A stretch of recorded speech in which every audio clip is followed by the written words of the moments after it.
Vamos voltar lá em Isaías 58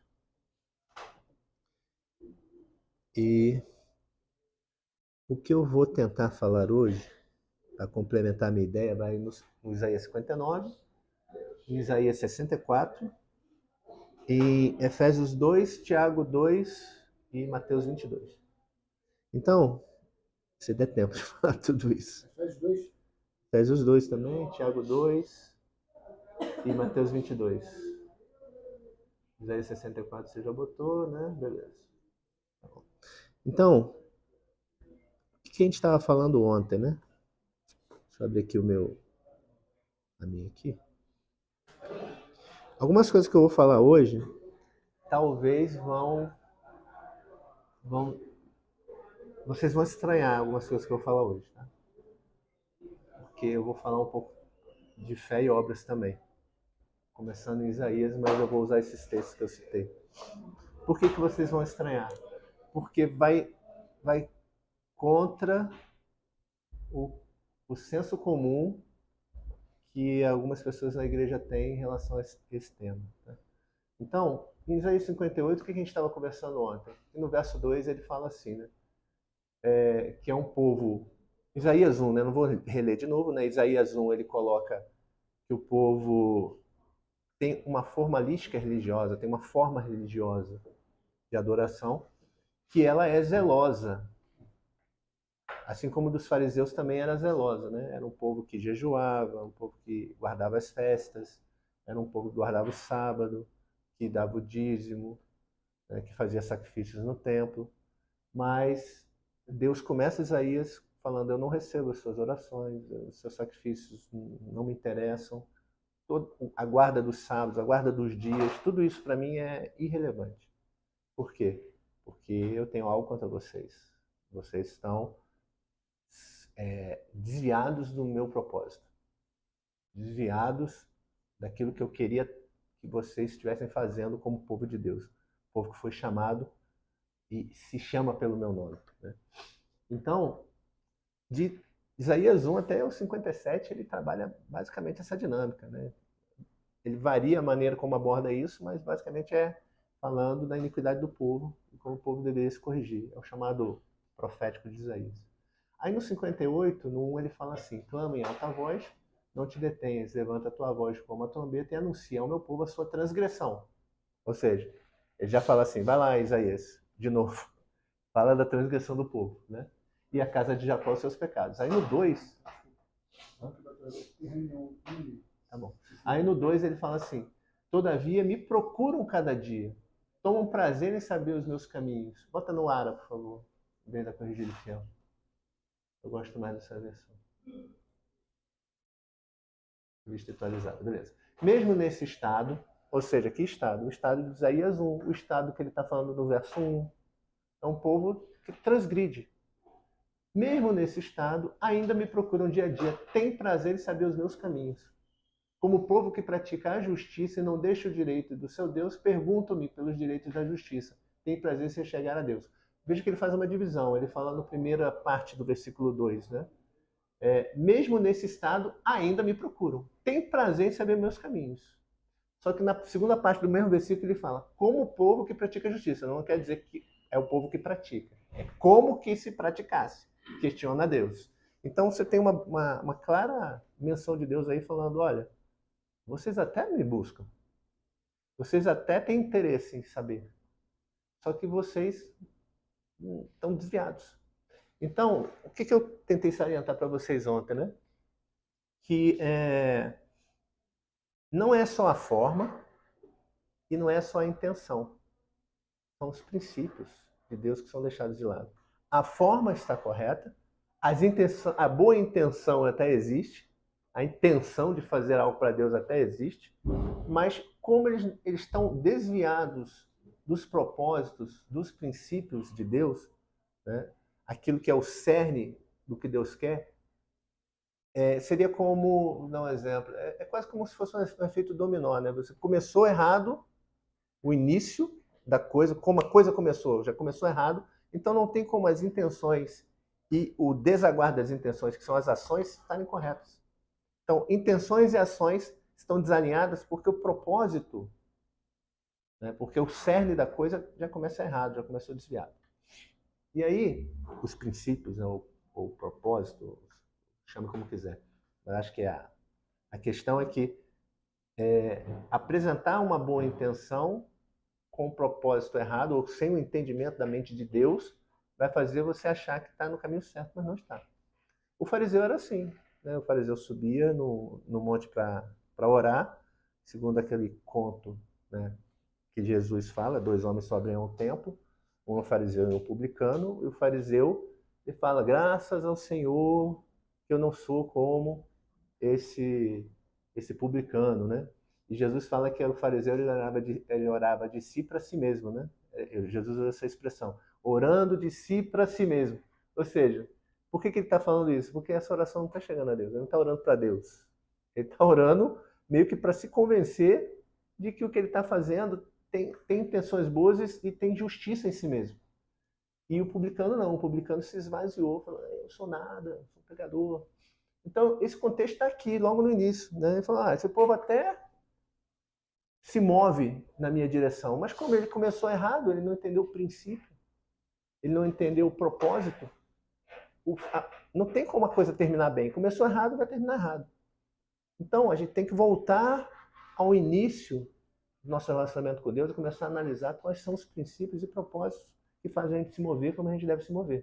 Por isso que eu perguntei para você, né, por que você quer por que você vai buscar um emprego? Ou por que você vai começar um relacionamento? Né? Tudo tem que ter um propósito bem alinhado com Deus, para que a gente possa ter a colheita que Deus quer que nós tenhamos. Né? E aí ele vai falar ali sobre jejum. Né? Por quê? Porque o povo questiona, fala assim, Deus, a gente jejua. Cadê a resposta positiva em relação ao nosso jejum? E eu falei que isso aqui, o princípio por trás disso, cabe em qualquer tipo de ação que você faz para Deus, ou como se fosse para Deus. Então, poderia caber muito bem ali. Deus, estamos orando, cadê a resposta da oração? Deus, estamos jejuando, cadê a colheita do nosso jejum? Deus, estamos dizimando, cadê a colheita do nosso dízimo? Deus ia olhar para qualquer uma dessas questionamentos e falar assim, olha, mas no caso do jejum ele fala, né? No verso 3, segunda parte do verso 3. Eis que no dia em que jejuais, cuidai dos vossos próprios interesses e exigis que se faça todo o vosso trabalho. Eis que jejuais para contenda, rixas. Isso caberia muito bem aqui, ó. Eis que no dia em que orais, cuidai dos vossos próprios interesses. Tá? Eis no dia em que dizimais, cuidai dos vossos próprios interesses. Eis que no dia que sacrificais, cuidai dos vossos próprios interesses. Deus está falando assim, olha, não é a forma e não é a intenção, é a justificativa que você usa para a intenção que deságua numa forma. Como é que você está se movendo? E aí ele começa a trabalhar esse quesito. Sobe ali um pouquinho a Bíblia. O povo que está aí assistindo a gravação, eu estou olhando para o lado porque tem uma tela aberta aqui do meu lado com a Bíblia. Então eu não estou lendo aqui, eu estou lendo ali. Beleza? Então, o jejum que escolhi, que o homem um dia aflige a sua alma, incline a sua cabeça com um junco, estenda debaixo de si pano de saco em cima, chamaria tu a isso jejum e dia aceitável do Senhor? Aí ele fala assim, olha, forma, né? Essa forma que você está usando é por acaso o jejum que eu pedi? Aí ele faz uma pergunta retórica, né? Ele quer que você e eu pensemos sobre o porquê nós estamos fazendo a coisa. Então, cadê? Porventura não é o verso 6. Porventura não é esse o jejum que escolhi? Que soltes as ligaduras da impiedade, desfaças as ataduras da servidão, deixes livres os oprimidos e despedaces todo o jugo? Porventura não é também que repartas o teu pão com o faminto, recolhas em casa os pobres e desabrigados, e se vires o nu, cubras e não te esconda do teu semelhante? Então ele faz, falando assim, olha, você analisa a tua natureza pecaminosa e quebra o vínculo com a natureza do teu pecado. E quando você faz isso em você, aí sim você consegue ajudar o teu próximo. Você consegue quebrar a fome do teu próximo, você consegue cobrir a nudez do teu próximo, você consegue abrigar aquele que não tem abrigo. Porque a obra em si mesma, ela não tem propósito. Sem você trabalhar a segunda parte do verso 6, que ele fala assim, ó, deixar livres os oprimidos e despedaçar todo o jugo, né? Cadê? Deixar livres os oprimidos e despedaçar todo o jugo. Porque a primeira parte ele fala assim, ó, solte as ligaduras da impiedade, desfaça as ataduras da servidão. Em relação a quem? Em relação a você. Aí depois ele fala, deixe livres os oprimidos. Aí ele fala, olha, depois que você se liberta, você tem condições de ir ao próximo e libertá-lo. Depois que você libertá-lo, aí você pensa na nudez dele, na fome dele, no desabrigo dele. Então, a primeira ação de um trabalho evangelístico é trazer o homem à consciência do pecado dele. Depois você pensa em dar um pão, em dar uma roupa.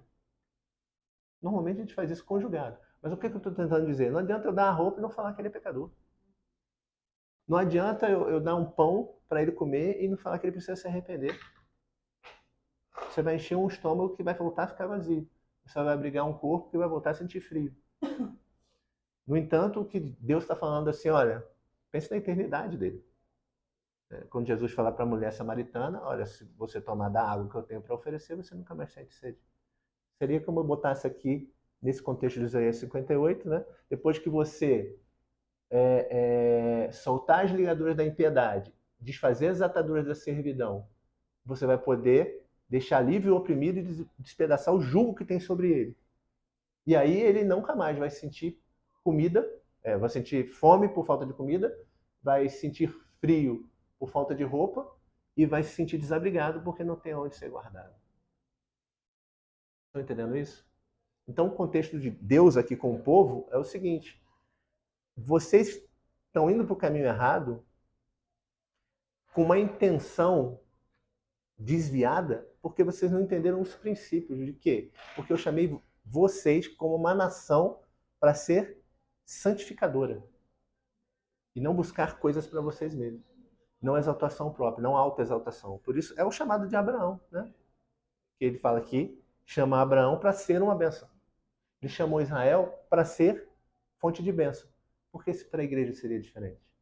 Então a igreja, o fim da igreja não é fim no sentido de finalidade, né? A finalidade da igreja, da reunião como igreja, não é que nós estejamos lá nos reunindo pensando assim, caramba, como Deus vai me dar um emprego, como Deus vai me dar uma família, como Deus vai fazer passar na prova, como Deus... Não. Acordem de manhã, todo dia pela manhã, e a primeira pergunta que vocês façam a Deus, que seja essa, né? Deus, o que o Senhor tem para mim hoje? Como o Senhor quer me usar hoje? Tem para mim, não no sentido que o Senhor tem para me dar. O Senhor tem para mim como missão para hoje. O que eu tenho para fazer para o Senhor hoje? Como o Senhor vai me usar hoje? Deus, eis-me aqui, Isaías, né? Lá no capítulo 9, né? 9 ou 6. Eis-me aqui, envia-me a mim, né? Por quê? Porque Deus está fazendo essa pergunta que ecoa no ouvido de Isaías e ecoa no nosso. Né? A quem eu vou enviar? Quem eu vou mandar para falar com o vizinho cuja família está se quebrando por questões ligadas ao divórcio? Quem que eu vou mandar? Eu? Digamos que o Pierre tem um vizinho que está tendo problemas no casamento. Quem é que Deus vai enviar para falar com esse vizinho? Ele pode me enviar, beleza. Mas caramba, o Pierre é vizinho dele. Ele é próximo de quem? Quem é o próximo do vizinho do Pierre? Eu ou o Pierre? É o Pierre. Então, então quem tem que ir a este homem, a essa mulher, a essa família, é o Pierre. Da mesma maneira, quem é o próximo do pai do Arcelino? Arcelino, né? Não sou eu. Pode até ser que um dia eu me torne o próximo dele, se eu o conhecer, se a gente conviver, aí eu me tornar o próximo dele. Então, por isso que o próximo do viajante caído no caminho lá entre Jericó e Jerusalém era o samaritano. Por quê? Porque era quem estava lá, o samaritano. E o cara que passou e não parou, por que ele não é o próximo? Porque ele escolheu não se envolver.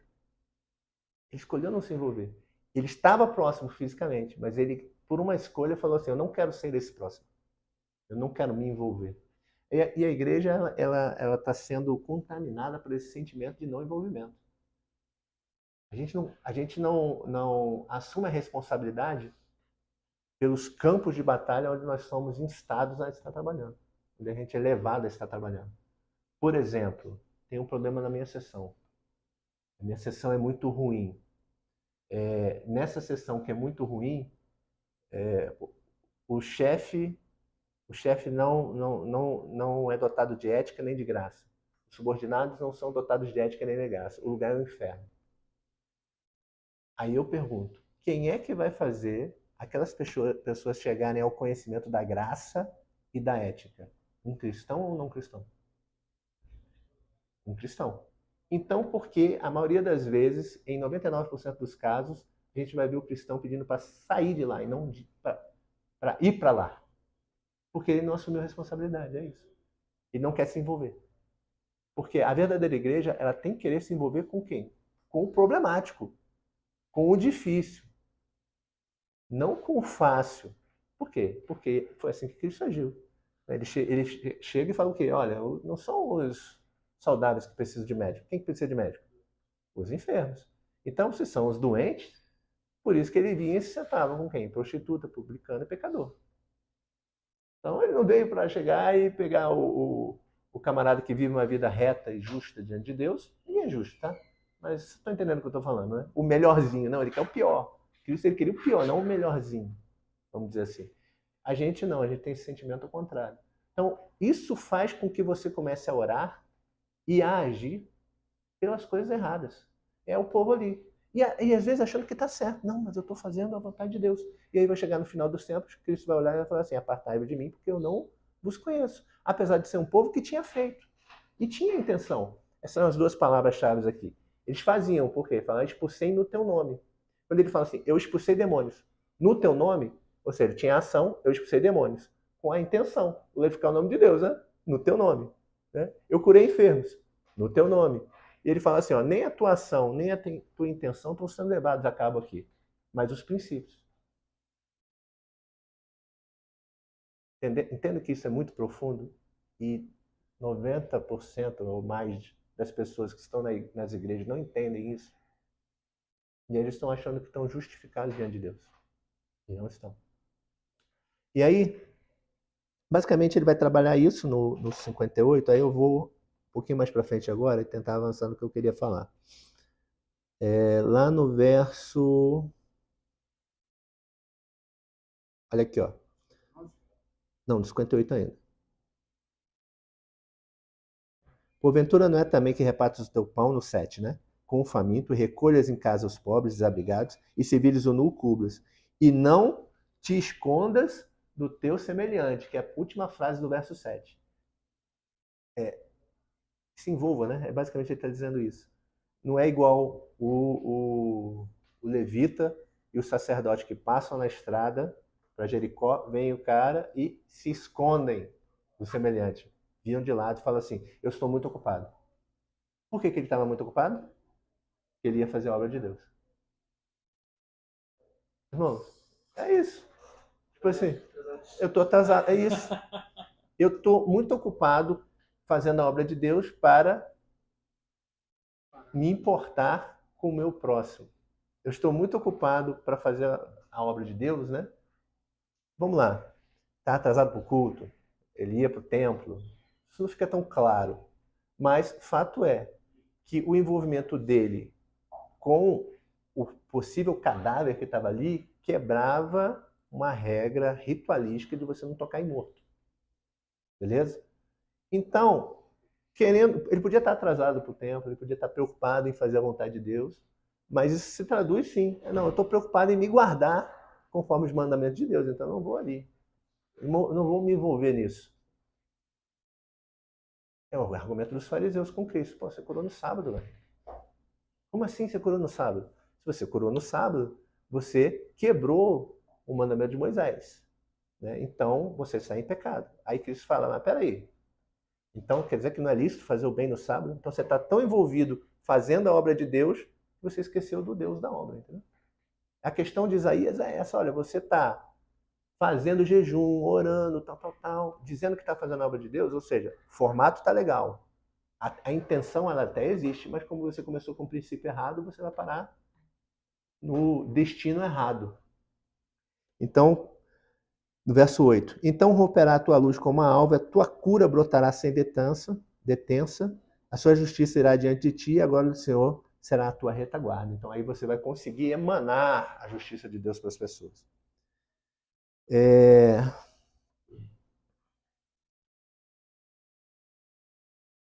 No verso... Aí vamos no 59. Tinha mais uma coisa para falar aí no 58, mas não vai dar tempo não. Talvez eu fale para algumas pessoas aí no sábado. Talvez. No 59. Opa. 59. Eis que a mão do Senhor não está encolhida para que não possa salvar, nem surdo o seu ouvido para que para não poder ouvir. Mas as vossas iniquidades fazem separação entre vós e o vosso Deus, e os vossos pecados encobrem o seu rosto de vós, para que não vos ouça.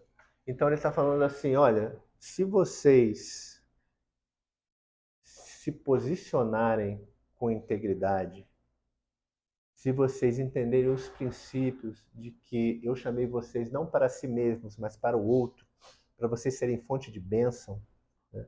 Vocês vão começar a entender que a minha mão está com vocês. Então, lembra quando Jesus fala assim, ó, tudo aquilo que você pedir em meu nome, né?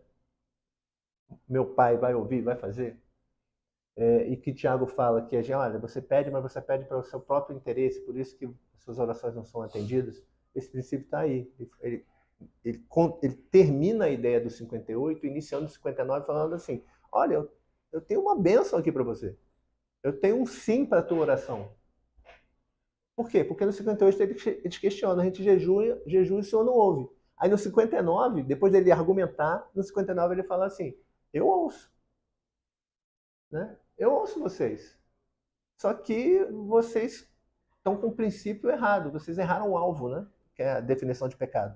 O pecado de vocês não permite que eu faça alguma coisa. Por quê? Porque vocês estão só pensando em vocês mesmos. Vocês esqueceram do próximo, vocês esqueceram do outro. Né? Estão olhando para o seu próprio umbigo.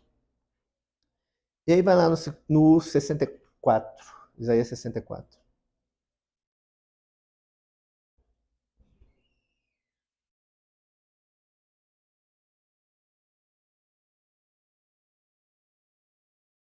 Porque no verso 4. Porque desde a antiguidade não se ouviu, nem com o ouvido se percebeu, nem com os olhos se viu, Deus além de ti, que trabalha para aquele que nele espera. Sais ao encontro daquele que com alegria pratica a justiça, daqueles que se lembram de ti nos teus caminhos, eis que te iraste porque pecamos, por muito tempo temos pecado, e havemos de ser salvos? Mas todos nós somos como imundo, e todas as nossas justiças como o trapo da imundícia. Todos nós murchamos como a folha, e nossas iniquidades como o vento nos arrebata. No verso 8 ele fala, mas agora, ó Senhor, Tu és nosso Pai, nós somos o barro, e Tu o nosso oleiro, e todos nós, obra das Tuas mãos. Aqui que começa uma coisa que eu queria corrigir, não vai dar tempo para eu falar tudo que eu queria, mas quando a gente ouve essa famosa frase que é dita aos quatro ventos dentro das igrejas evangélicas, né? Cadê? Mas todos nós, no verso 6, mas todos nós somos como o imundo, e toda a nossa justiça como trapo de imundície. Todos nós murchamos como a folha, as nossas iniquidades como um vento nos arrebata. Vou focar aqui. Todas as nossas justiças são como trapo de imundície, certo? Como é que vocês interpretam esse dizer do verso 6 de Isaías 64? Hoje, talvez. Aí você já. Quando eu faço esse tipo de pergunta, você já fala, não é o que eu pensava. Quando eu pensava, tipo assim, tudo que eu faço e tipo assim, tudo aquilo que todas as obras são ruins. Mas não é o que está escrito aqui. Não está escrito todas as obras do homem são trapo de imundícia. Está escrito isso? Está escrito que é o que é trapo de imundícia? Todas as tuas justiças. Por quê? Porque tem a ver com princípio, com propósito. Ele está falando lá atrás, no 58, olha só. Porque ele faz uma dialética ali. Ele faz uma comparação opondo duas ideias. Ele fala assim, olha, você tem intenções e ações que com o propósito desviado, não me agrada. Se você fizer com o propósito correto, você tem intenções e ações que me agradam, tanto que ele cita elas. Então, ele não está dizendo que as tuas ações são todas como trapo de imundícia. Dentro do contexto, ele está dizendo assim, olha, se você tiver de acordo com os meus princípios, você terá boas ações. Você terá boas obras. Se você está fora do meu princípio, fora do meu propósito, suas ações, né? Suas ações elas são ruins. Então, você estabeleceu um padrão de justiça que não é conforme meus princípios e meus propósitos, é conforme o teu. E aí você não consegue me satisfazer. Por que isso é interessante? Porque quando você vai em Efésios 2, qual é o texto de Efésios 2:8?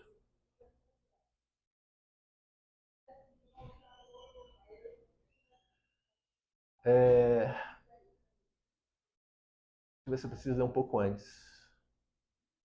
Vamos do 6, não. Não, 5. Estando nós ainda mortos em nossas ofensas, nos vivificou juntamente com Cristo. Pela graça sois salvos. E nos ressuscitou juntamente com Ele e nos fez assentar nos lugares celestiais em Cristo Jesus. Para mostrar nos séculos vindouros as abundantes riquezas da sua graça, pela sua benignidade para conosco em Cristo Jesus. Pela graça sois salvos, por meio da fé. Isso não vem de nós, não vem de vós, é dom de Deus. Não vem das obras, para que ninguém se glorie. Aí, ponto. Pausa aqui, o calvinista fala, tá vendo aí? Né? Tá vendo aí? Não é pela obra, é pela fé. Só que ele esquece de ler o verso 10 e contextualizar o verso 10. Pois somos feitura dele, criados em Cristo Jesus, para o quê? Boas obras. Para as boas obras. Então, percebe em Isaías, quando Deus está trabalhando assim, olha, você está desfocado quanto ao propósito, você não entende os princípios. Então, suas intenções acabam sendo até válidas, mas elas desagam em obras ruins. E aí, quando ele bate, ele fala assim, ele não fala, suas obras, né? Suas obras são ruins. Não, a tua justiça é que ela é imunda. Ou seja, os teus propósitos, os teus princípios estão desviados. Você faz tudo pensando em você, você não olha para o próximo, por exemplo. Então, você vai colher intenções e obras ruins. Aqui ele está falando o seguinte, e aí eu queria tentar falar isso em 3 minutos, né? É como a discussão que existe no meio evangélico sobre predestinação. Ah, foi predestinado. Não, Deus te escolheu. Não, você que escolheu Deus.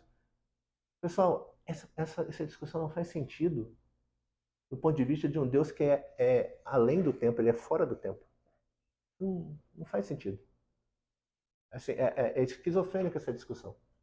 Ah, pô, a alma do homem é imortal, a alma do homem não é imortal, né? É porque tem o corpo, a alma e o espírito. Também não faz sentido. Porque o homem só é homem pleno. Você só é você plenamente em corpo, alma e espírito. E todos os atributos que acompanham isso, suas emoções, seus pensamentos, seu intelecto, sua capacidade de decisão, sua vontade volitiva. Beleza, aqui também é a mesma coisa. Não, é fé, é obra. Não faz sentido. Porque Tiago trabalha isso, vai em Tiago 2. É um tipo de discussão que, assim, são filigramas e perda de tempo de analogias loucas de pessoas que não entenderam ainda que essas duas coisas, fé e obra, são indissociáveis. As duas coisas são indissociáveis. Quando Tiago 2,6, né? Não, 2,26, desculpa, 2,26. Começa a partir do 20, rapidinho, para a gente terminar essa ideia aqui. Queres, pois, ficar certo, homem sensato, de que a fé sem obras era inoperante? Não foi por obras que Abraão, nosso pai, foi justificado quando ofereceu sobre o altar o próprio filho Isaque? Vês como a fé operava juntamente com as suas obras, com efeito, pois pelas obras que a fé se consumou. Se cumpriu a escritura, o qual diz, ora, Abraão creu em Deus e isso lhe foi imputado como justiça, e foi chamado amigo de Deus. Verificais que uma pessoa é justificada por obras, e não por fé somente. De igual modo, não foi também justificada por obras a meretriz Raabe quando acolheu os emissários e os fez partir por outro caminho? Porque assim como o corpo sem espírito é morto, assim também a fé sem obras é morta. Volta de novo no 20. No 20 não, cadê? Quer depois ficar certo ao homem cessado que é fé sem obras é inoperante? Vê como a fé operava juntamente com as suas obras. No verso 22. Vê como a fé operava juntamente com suas obras. Ele está dizendo assim, essas duas coisas, pessoal, elas são indissociáveis. A gente tenta fazer dissociação. Não, sou justificado pela fé. Mas a fé, ela gera obras indissociáveis. Né? Quando ele fala assim, fé sem obras é morta, ele está dizendo o seguinte, não existe fé separada de obras. Ele não está dizendo que você vai ter fé, mas se você não praticar, sua fé não tem efeito. Não, ele está dizendo, o que ele está tentando dizer é o seguinte, ela não existe. Né? Quando ele fala que a fé é morta, quando um corpo ele está morto, o que se apartou dele ali? O espírito. Quando ele está falando assim, a fé sem obras, ela é morta, ele está dizendo assim, o espírito de Deus não está ali. Então ela não existe, ela é ineficaz, ela é inoperante. Não tem discussão sobre isso. Então ele está tentando dizer assim, olha, toda vez que você exerce fé, ela é acompanhada indissociavelmente de obras. E que obras são essas? Boas obras, né? Para qual você foi chamado, para qual você foi tirado do teu lamaçal de pecado, para praticá-las. E Isaías trabalha muito bem isso. Né? Isaías ele tenta mostrar, através da dinâmica do capítulo 58, 59 e do 64, que nós somos chamados para olhar para o próximo, nós somos justificados pela fé com obras. Você está entendendo? Se ficar melhor de entender, para você entender, Tiago, ele está dizendo assim, olha, você é justificado pela tua fé com obras. Porque fé sem obras não existe. Não é que ela não leva a lugar nenhum. É impossível ter qualquer tipo de obra, qualquer tipo de fé sem obra. É isso. E ao contrário também. É possível você exercer qualquer tipo de obra que não esteja associada a alguma espécie de fé em específico. Inclusive as obras da carne. Por quê? Porque por trás dela tem um cabedal de princípios e propósitos que fazem você agir daquela maneira. Estão entendendo? Então, o que eu queria passar para vocês, aí a gente já está até 2 minutos atrasados, é isso. O que Isaías quer que nós trabalhemos? Né? Os princípios por trás do que move a nossa fé. E o desenrolar disso vai desaguar em ações que devem ser boas obras, que invariavelmente fazem com que a gente olhe para fora e não para dentro. Que a gente olhe para o próximo e não para nós mesmos. Ficou claro? Amém.